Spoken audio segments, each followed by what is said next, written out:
Greetings, Patrick here from Have Cheetah Will View, and welcome to Dollar Theater. Dollar Theater is an ongoing series started by our good friend Hobbs Horror, in which we find and review films for $1.25 or less. So if you're getting any of your movies for less than $1.25, you are a perfect candidate for this series. So we're still perking along here. This is going to be our 150th Dollar Theater on as far as this format goes. I can't believe it. I'm having so much fun with this. I can't thank Hobbs enough for doing it, and to get us started. So, and of course the library has come through big time, because that's one of the main reasons why we don't have Dollar Tree Theater anymore, is because they quit selling movies. So the library has been very generous to us, and still does to this day.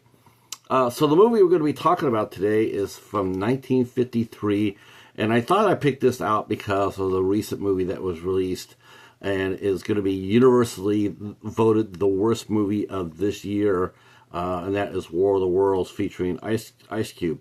So I decided to do I'm not going to talk about that movie because everybody knows how shitty that movie is.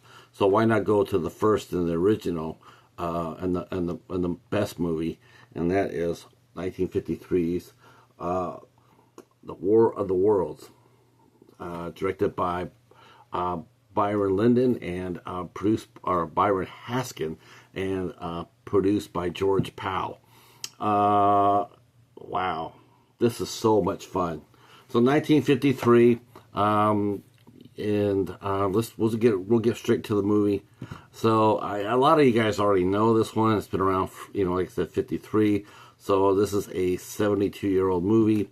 But there might be some people out there that don't know about this movie. So we'll talk about it. So a large object crashes. At nighttime, we see that this looks like a meteor is falling to the earth, and there's a bunch of people in a small town, and they look up and they see this what looks to be a meteor come, and it crashes. I happens to be among the crowd of people watching this happens to be a scientist, Dr. Forrester, who's played by Gene Barry. That's right, Bat Basterson himself. And so he decides that he's going to go investigate, because that's what he does. So he goes there, and he happens to meet up with a pastor, Pastor Collins, along with a young lady named Sylvia Van Buren. And so they all go and they all investigate, what's going on. And it looks like it's just an inert object, nothing major. Had a small fire, and they're putting it out. There's one guy that has an old-fashioned piss pump on his back, which is a 3 to 4 gallon container of water. You carry it on your back with shoulder straps, and then you squeeze, and then you literally you squeeze the button here, and the water comes out. You have to work the nozzle. I carried one of those when I worked in the Conservation Corps. Those things are heavy, actually. So they do everything to keep the fire down, and then they just, there's nothing really to see because it's so hot. So they're just going to leave it there. 3 guys volunteer to watch over it. The rest of the crowd goes back and attends a dance. So while everybody's dancing and having a fun time, back at the crash site, all of a sudden there's movement. It looks to be like some sort of lid or emergency door being manipulated, and it empties. It gets pushed off, and then we see this beam come out. This head comes out of the spaceship and vaporizes the 3 who did try to come in peace, but it vaporizes them with a heat ray. So that we know that this is not going to be good for us, because So they call the Marines in. The Marines come in with a strike force, and as we're starting to hear that more and more cylinders are landing all over the world, and things like this are starting to happen more and more. So that's what happens here in this town. Town's called Linda Rosa, and more cylinders fall by the original site.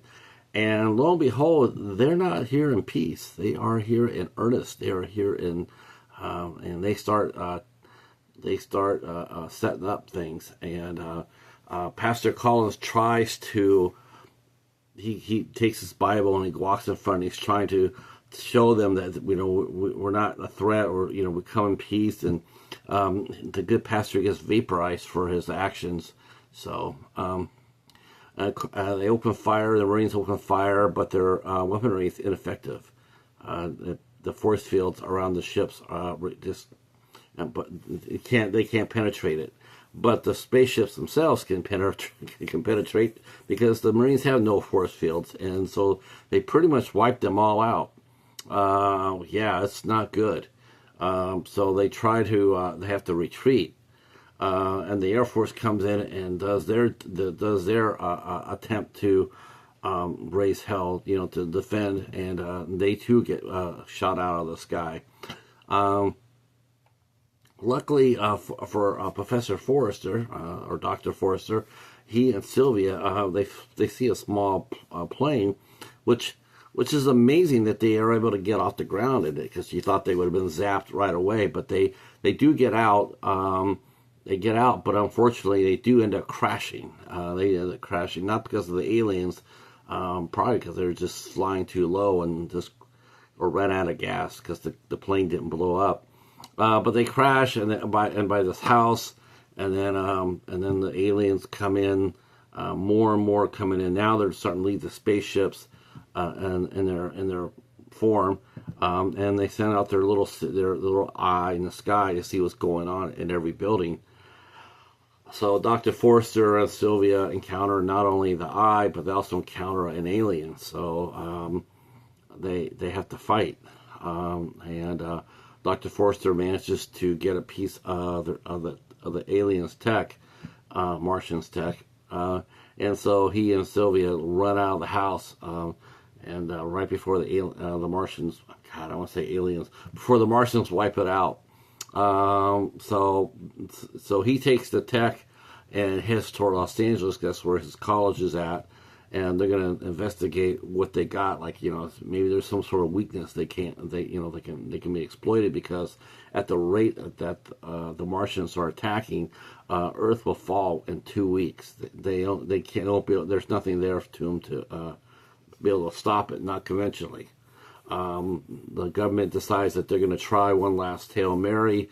They're going to hit it with an atomic bomb.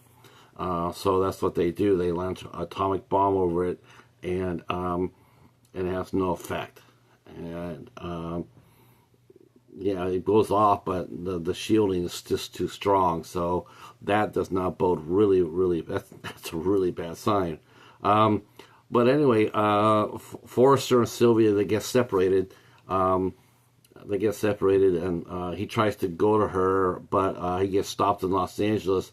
And people, they mug him in his truck. He's driving a truck, and they mugged him. So they,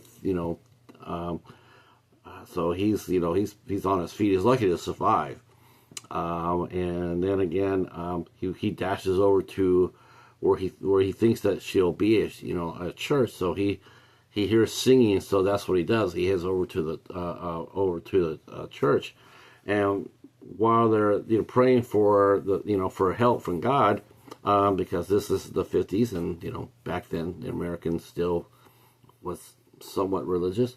So they're praying for, and they portray that in their movies, and they praying for the invasion to stop. And lo and behold, that's exactly what happens. The aliens have come out. They have been exposed to our atmosphere, and they are it's highly toxic to them.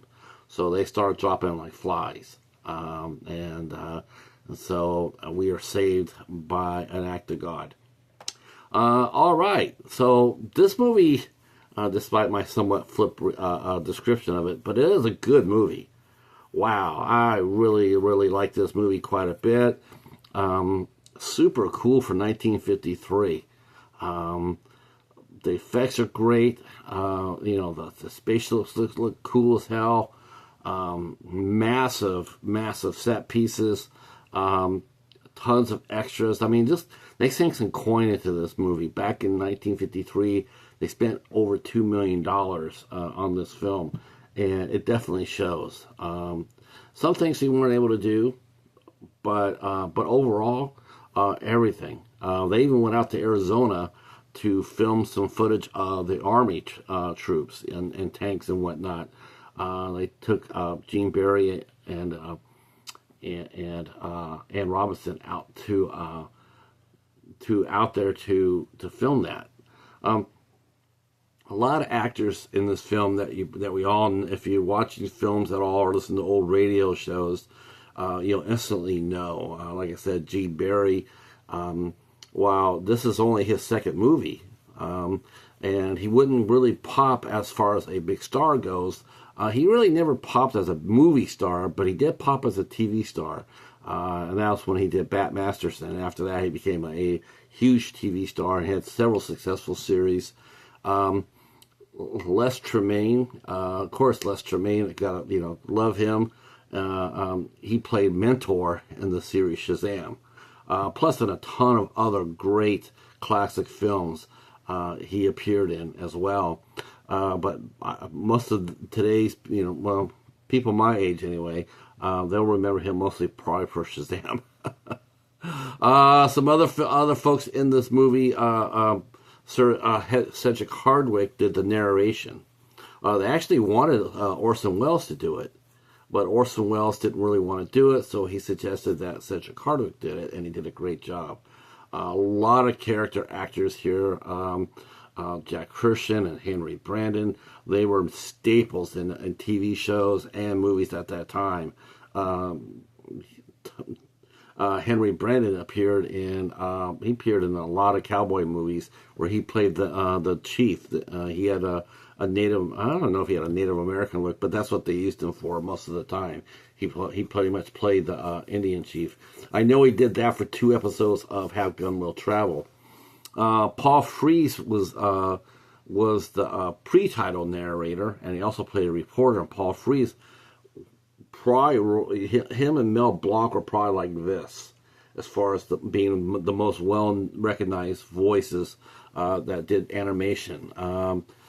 Hundreds, if not thousands, of cartoons they did. I think between the two of them, they did thousands, and they all had different voices and whatnot. So they were.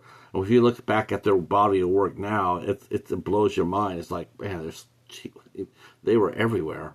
And of course, we got to go talk about the direction of the film. Byron Haskin, who was a very sturdy director. He was like the pinch hitter for Paramount, who made this film. He was like their pinch hitter. I mean, they needed a movie made quick. They went and tapped him on the shoulder, and they knew that he would deliver a movie on time, under budget. He was very good at it. The movie, of course, was produced by George Powell, and it won an Oscar. Believe it or not, The War of the Worlds won an Oscar for Best Visual Effects in 1954. So, and of course, this is just a classic film. It got put in the Congress Hall, the movie, where they store movies, and because it was considered that important. It really was. I mean, and they have great special features. And if you get this version right here, which is the special collector's edition, there's 2 different sets of commentaries. There's one with Gene Barry and Ann Robinson, and then there's one led by Joe Dante and an all-star panel. And they know a lot about this film, and there's a lot there that you'll be impressed with. This is the type of release I really like getting, with tons of special features on there too. I think what's really cool about this too is how reverent they treat the movie. I mean, they do. They don't poke fun at it. This movie was, and they comment several times on how people. I mean, this movie did really well. In fact, they say it was probably Paramount's #1 movie in 1953 as far as revenue goes, because everybody went and saw it. Now, this is a time in history where movies would come, because they were making so many of them. A lot of these movies would come and only stay at the theater for a week. They didn't stay for longer than that because there's more movies coming down the pipeline. So if you look at it and they see like, wow, it did $2 million at the box office. Well, it did better than that. It did better than that. And just think about how much more it would have made if it even had gotten a 2-week run. But everybody went and saw this movie. Of course, the story itself, The War of the Worlds, was created by H.G. Wells, and we know about the infamous radio program that Orson Welles did in 1938 that caused America to panic. And I have to sit there and say that they did a great job in showing that if it had happened, how frightened the populace would be. It's a fantastic film. I mean, I like the Tom Cruise movie too. Don't get me wrong. I think it's a fine movie. It definitely has its moments. Definitely because the tech is much better, and they could do a little bit more. They had a much bigger budget. But if you consider what this movie had, which is only a $2 million budget, and what they got out of it, it's more impressive, if you ask me. I think the most interesting fact that I found out about The War of the Worlds was this movie came out in 1953. This movie came out in Great Britain. Great Britain did not allow this to come out for all general audiences. Are you ready for this? It didn't allow it to come out for general audiences till 1981. 1981. Otherwise, this movie was actually rated X when it came out, the English version of X. Because of the story, the themes of the story. But they thought it'd be kids would be too scared, too much nightmares. Unreal. They had a fight for it. They finally got it down to a PG. But it didn't get a general. It did not get a general release for everybody till 1981. This movie here is rated G. It's rated G. To me, at first you think that's sort of really goofy. It's really funny, but I think it's a high tribute to the War of the Worlds that they didn't release it to general population until 1981 as far as the ratings go, because this movie still had that pull. Interesting, isn't it? All right. I like this. I'm sure you will too. You can get this probably anywhere. You can get this just about anywhere, like eBay or Amazon, or anywhere where you get your movies. The new version, of course, is out. The one Tom Cruise is out. Do not go get the one with Ice Cube. I would not recommend that. All right, well, that's it for this review of The War of the Worlds here on Dollar Theater. I hope you enjoyed it. I enjoyed talking with you about it. And yeah, let's bring on the next one. We'll see you next Monday. Peace.